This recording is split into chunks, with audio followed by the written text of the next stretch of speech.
우리 지역의 뉴스 속 뉴스를 전해드리는 뉴스인 뉴스 인터넷 신문입니다. D2뉴스24의 류호진 대표 전화 연결돼 있습니다. 안녕하세요. 네, 안녕하세요. 다음 달부터 대전에서 택시 자율 감차에 대한 보상이 본격 추진되죠? 네, 그렇습니다. 이 대전이 지금 전국에서 이 택시 감차 시범 지역인데요. 내달부터 택시 자율 감차 보상 사업이 추진이 됩니다. 감차 보상 금액은 이 개인 택시가 9천만 원이고요. 일반 택시는 3,600만 원 정도가 지원되는데, 올해는 우선 시범적으로 이 개인 택시 32대, 그리고 법인 택시 19대에서 51대를 감차할 계획이라고 합니다. 내년부터는 한 160대 정도 해마다 감차를 해서 2022년까지 감차가 계속되는데요. 감차 신청을 하기 위해서는 우선 뭐 택시 운송 사업자로서 이 결격 사유가 없어야 되고, 이 면허권 행사에 제약을 받지 않아야 된다고 합니다. 그리고 감차 신청이 너무 저조할 경우에는 미달된 면허 대수만큼은 다음 해로 이월한다는 방침입니다. 대전의 택시가 법인과 개인 합쳐서 8,850대 정도가 된다고 하는데, 이 과잉 공급은 어느 정도로 지금 계산되고 있습니까? 네, 이제 여기서 과잉 공급이라는 것은 인구수 대비 이 택시 숫자를 지금 이 계산을 한 것인데, 대전 같은 경우는 지금 한 1,336대가 어떻게 과잉 공급됐다고 합니다. 이러다 보니까 사실 어떻게 보면은 빈 차로 또 서 있는 택시가 그만큼 많다는 얘기인데, 사실 택시 운전하시는 분들도 이 부분은 알고 있습니다. 다만 내 차를 감차한다는 게 좀 어려움이 있는데요. 아무튼 이번에 어떻게 될지 좀 지켜봐야 될 것 같습니다. 대전시가 산업용지 공급을 대폭 늘리기로 했다고요?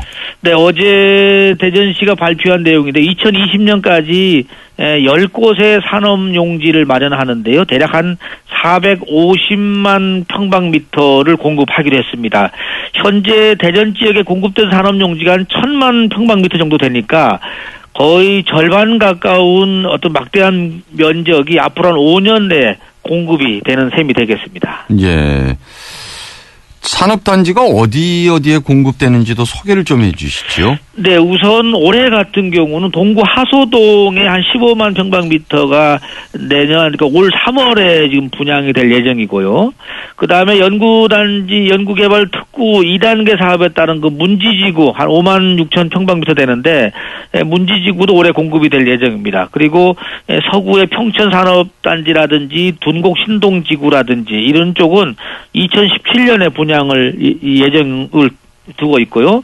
그 다음에 SK그룹과 연계한 뭐 장대 첨단 산업지구라든지 국방산업 클러스터 사업으로 조성되는 뭐 안산 첨단지구라든지 이런 곳은 2018년 19년쯤에 모습을 드러낼 것으로 보입니다. 대전에 그 공장이 별로 없어서 일자리가 그렇게 많지 않다라는 얘기가 예전부터 있었는데, 이렇게 되면 공장 부지 부족 현상은 크게 해소가 되겠네요. 네, 아무래도 이번에 지금 이 부지면으로서는 충분히 해소가 되지 않겠는가 싶습니다. 뭐 아시다시피 대전에는 뭐 자운대, 연구단지 또 정부청사 있다 보니까 공무원 숫자는 많은데 이 근로자가 많지 않다, 이런 얘기가 그동안에 많이 나왔었는데요.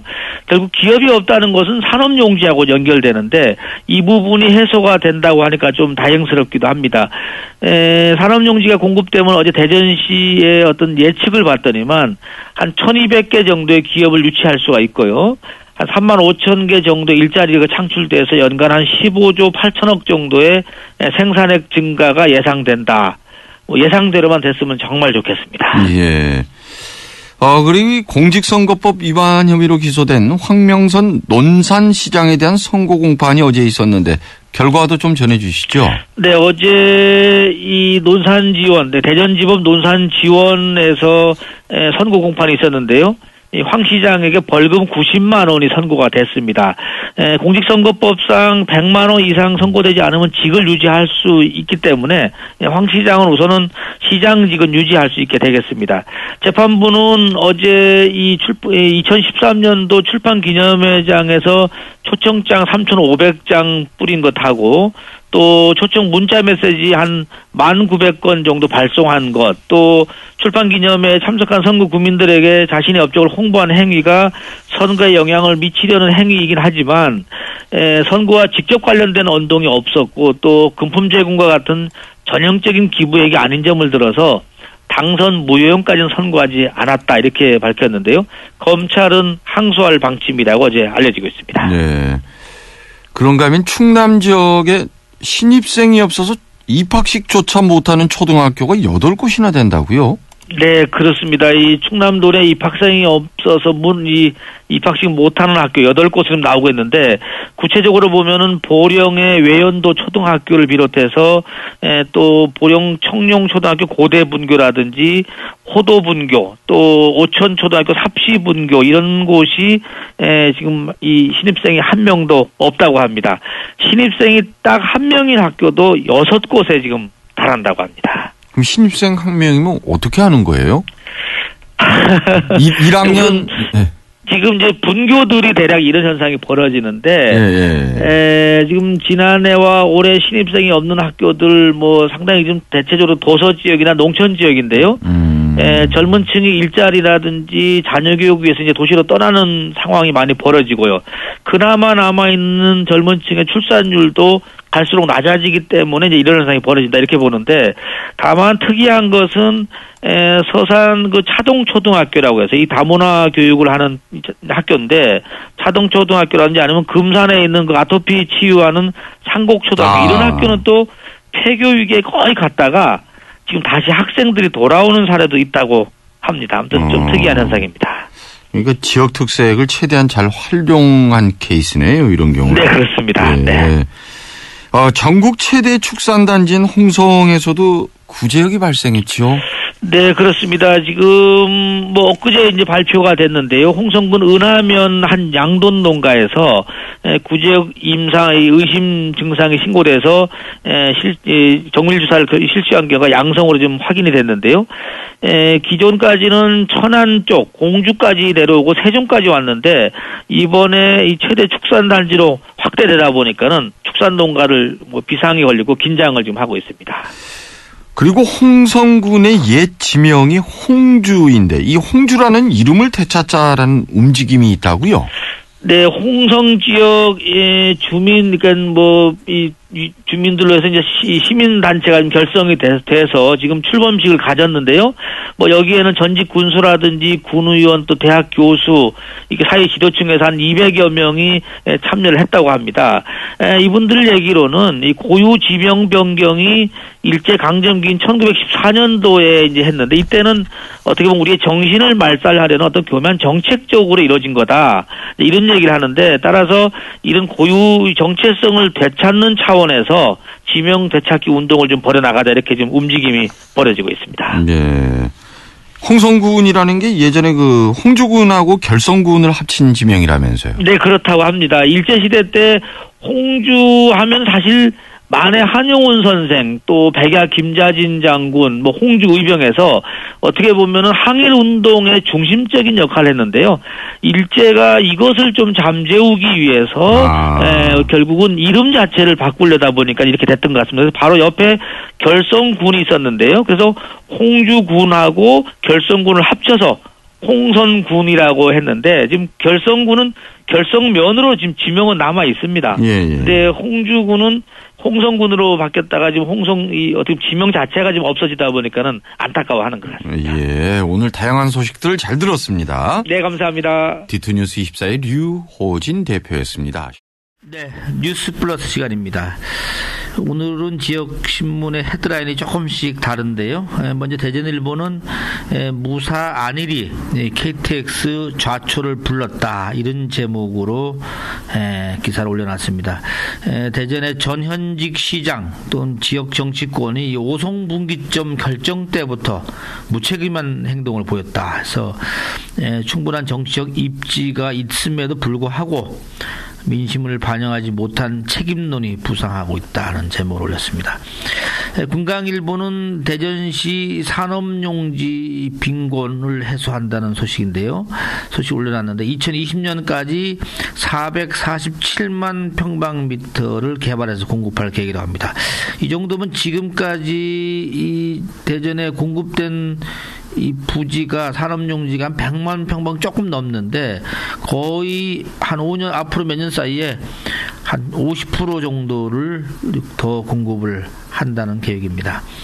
중도일보는 서대전에서 논산 이 꾸불꾸불한 철도 얘기를 하면서 직선화 선형 개량이 답이다 이런 제목을 올렸습니다.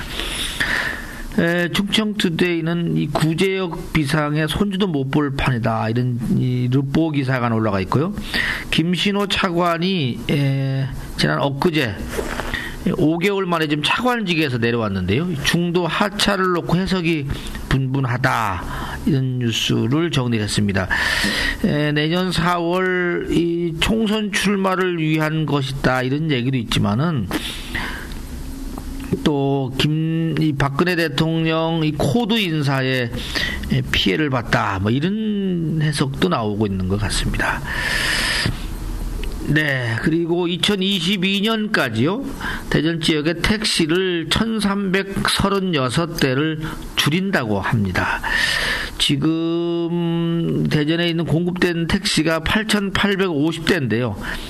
이 가운데 한 1300대가 인구 비해서 너무 많이 공급됐다는 얘기입니다.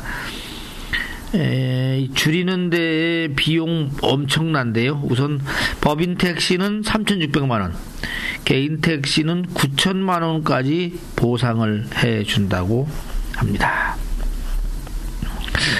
뭐 이완구 청문회 오늘 내일 지금 예정돼 있는데 마지막 고비가 될 것 같습니다. 민병주 새누리당 의원, 유성구 당협위원장인데요. 당내 원내 부대표단에 임명됐다는 소식도 있네요.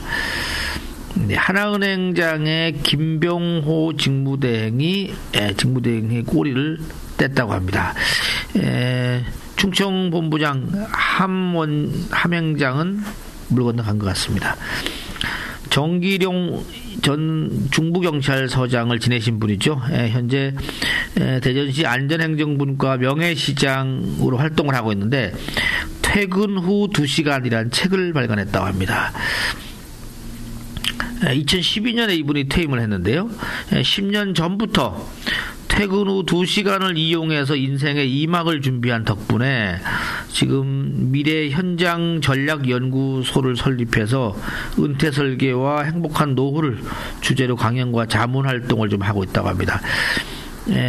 퇴직 후 뭘 하나 하는 막연함, 막막함 사로잡힌 직장인들에게 뭔가 메시지를 줄 것으로 보입니다. 대전문화재단 대표 지금 공모 중인데 7명이 지원을 했다고 합니다. 내일 면접을 치르고 23일 날 최종 합격자가 발표될 예정이라고 하는데 뭐 일각에서는 내정돼 있다더라 이런 또 소문이 나오는 것 같습니다. 황병선 논산시장 어제 이 선고 공판이 있었는데요. 1심에서 벌금 90만 원 선고가 됐습니다. 따라서 직을 유지하게 됐다. 네, 100만 원 이상이 나오면은 유지하기 어렵게 되는데요. 100만 원 이하, 공직선거법상 100만 원 이하가 나와서 유지를 할 것으로 보입니다.